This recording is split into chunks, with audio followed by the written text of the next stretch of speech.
안녕하십니까. 오늘은 2023년 7월 25일 화요일입니다.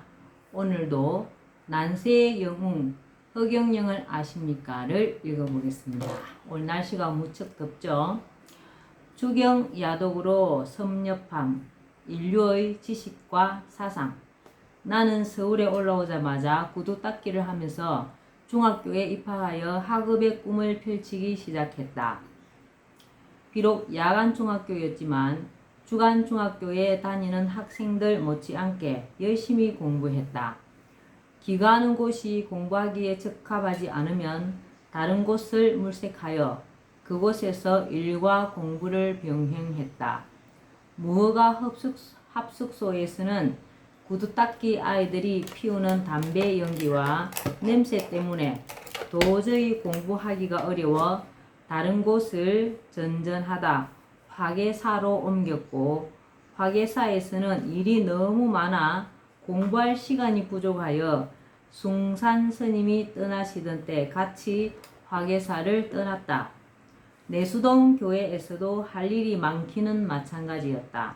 목사님은 사람은 일을 하면서 살아야 한다며 일을 소개해 주셨다. 그리하여 잠시 폐타이어 공장에서 일하기도 하고, 폐타이어 공장에서 타이어 더미에 깔리는 사고 이후에도 교회 교인이 운영하는 동양당이라는 금반지 공장에서 일을 했다. 일을 끝내고 학교에 갔다가 밤에 교회 목사님 사택으로 돌아오면 거의 파김치가 되어 있었다. 그러나 나는 학교 숙제나 복습을 게을리 하지 않았고 학교 공부 후에도 성경을 읽는 일에 몰두했다. 초등학교 시절에는 유학책을 섭렵하고 북한산 자락의 화계사에서 대장경을 공부해 불교 사상을 통달한 데 이어 이번에는 기독교 사상을 터득해 갔다. 예수님의 산상수훈 같은 것은 예를 들어 심령이 가난한 자는 천국이 저희 것임이오를 영빈천국식으로 사자한문성구로 만들어 외우기도 했다. 그리하여 이 무렵 나는 유교와 불교, 기독교의 사상을 섭렵하여 서로 비교 분석할 수 있는 수준에 이르렀다. 그런데 일이 너무 고되고 공부할 시간이 부족했다. 평일 낮에는 금반지 공장, 밤에는 학교 공부를 병행하고 일요일이면 주일반에서 아이들을 가르치니 그럴 수밖에 없었다. 그리하여 고등학교 3학년에 올라갈 무렵 나는 목사님과 의논하여 그곳을 떠나 홍제동 산꼭대기에 천막을 치고 혼자 살게 되었다. 홍제동 무학산은 안산이라고도 불리는 야트막한 마을 뒷산이다. 당시에만 해도 산의 제법 위에까지 달동네가 형성되어 있었고 중턱에 있는 약수터에 사람들이 물을 기르려고 올라오곤 했다. 나는 군용 천막을 장만하여 겨울에는 약수터 근처에 날씨가 풀리는 다른 계절에는 꼭대기에 천막을 쳤다. 천막 안에는 이불을 깔고 한쪽에 책이며 옷가지를 놓았다. 학교가 끝나고 돌아오면 늦은 밤이라 촛불을 밝히고 숙제며 공부를 했다. 초를 살 돈도 없는 날이면 눈이나 달빛에 의지하여 공부를 할 때도 있었다. 먹는 것은 학교 끝나고 돌아오면서 하루 2개씩 호떡을 사다가 아침 저녁으로 1개씩 먹었다. 간혹 밤에 지가 와서 호떡을 먹어버리는 날이면 아침밥은 굶었다. 어느 날 밤에는 자고 있는데 코끝이 따끔하여 눈을 떠보니 쥐 한 마리가 내 코를 갉아대고 있었다. 나는 낮에는 시내로 나가 볼펜 같은 것을 팔고 저녁에는 학교에 다녔다. 그런데 낮에 일을 하고 돌아오면 동네 아이들이 내 천막이 있는 곳까지 와서 놀면서 천막에 들어와 내 책을 찢어서 딱지를 만들어 놀다가 버리고 가기도 했다. 나는 안 되겠다 싶어 김치독보다 작은 독을 하나 구해다 천막 바닥에 땅을 파서 묻고 그 속에 책과 다음날 아침에 먹을 호떡을 넣었다. 그리고 합판을 깔고 가마니와 이불을 덮어 놓았다. 그 이후로는 책이 뜯기거나 호떡이 없어지는 일이 없게 되었다. 시험 기간이면 그나마 입에 풀칠이라도 할 수 있던 볼펜 행상도 할 수 없었기에 그런 때는 효자동, 옥인동, 궁정동, 내수동, 사직동 등의 동네를 찾아가 한옥집 대문을 두드리고 사람이 나오면 내 사정을 이야기하고 밥을 얻어먹었다. 이 중에는 늘 대문을 열어둔 집이 한 곳 있었는데 나중에 알고 보니 고 정주영 회장님 댁이었다.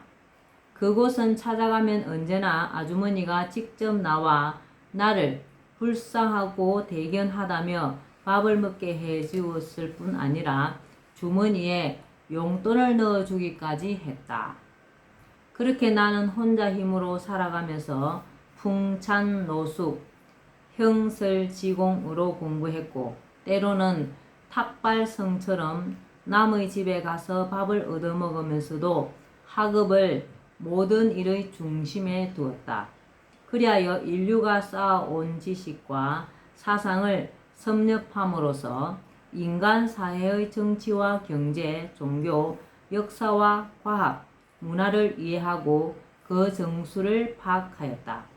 이 모든 것은 인간 세계와 문화를 이해하여 그것을 방편으로 장차 세상에서 내 뜻을 펼쳐가는 데 도움을 줄 것들이었다. 고생이 재산 118페이지입니다. 나는 인생에서 고생도 하고 실수도 하며 실패해 본 것이 재산이라고 사람들에게 말한다. 옛말에도 젊어 고생은 사서도 한다고 했다. 고생과 실패는 깨달음을 주고 성장시켜 성숙된 사람으로 인도하는 최고의 스승이다.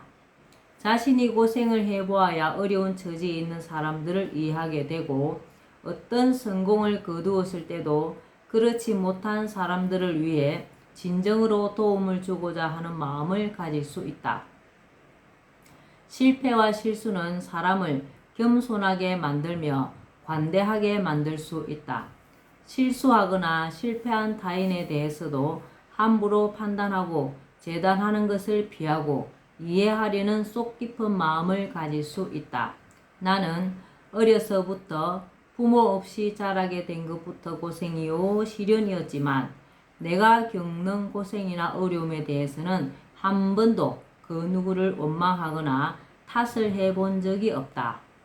어머니의 무덤 흙을 바라보며 언제나 긍정적인 마음과 선한 마음으로 앞을 향해 달려갔고 그 어떤 시련 속에서도 웃음을 잃지 않았다. 이상하게도 나는 어려운 고비에 처할 때면 주변에서 따뜻한 사랑을 베풀어주는 사람을 만나는 경우가 많았다. 그래서 지금도 내 마음속에는 감사의 마음을 갖고 살아가는 여러 은인이 자리하고 있다. 가난하고 힘들었던 어린 시절은 내가 힘들게 살아가는 사람들에게 관심을 갖게 하고 그들을 위해 뭔가를 하게끔 하는 원동력이 되었다. 훗날 내게 그액의 돈이 생겼을 때 그 돈을 10년 넘게 여러 개의 고아원을 운영하면서 1만 5천여 명의 고아와 거린을 위해 다 쓴 것도 그러한 어린 시절이 있었기 때문이다. 산업화가 심화되면서 부익부 빈익빈이 커지자 나는 가난한 서민들을 생각했고 그것을 해결하여 서민들도 잘 살 수 있는 방안을 구성했다. 그것이 바로 예산을 절약하여 일정 나이에 이른 모든 국민들에게 150만 원 정도를 지급하는 방안이었다. 결론적으로 이루 말로 다 할 수 없는 고생과 시련을 겪으며 내가 살아온 길은 내가 앞으로 해 나가야 할 일, 내 소명을 이루어 가기 위한 행로에 정확한 방향을 잡을 수 있도록 해 주었을 뿐 아니라 구체적인 정책을 구상하고 이것의 실현을 위해 나아갈 수 있도록 탄탄한 초석 역할을 하였고 또 앞으로도 그러리라고 믿고 있다. 네, 오늘은 난세 영웅 허경영을 아십니까? 여기까지만 읽겠습니다. 오늘도 즐거운 날 되시기 바랍니다. 감사합니다. 허경영, 허경영, 허경영.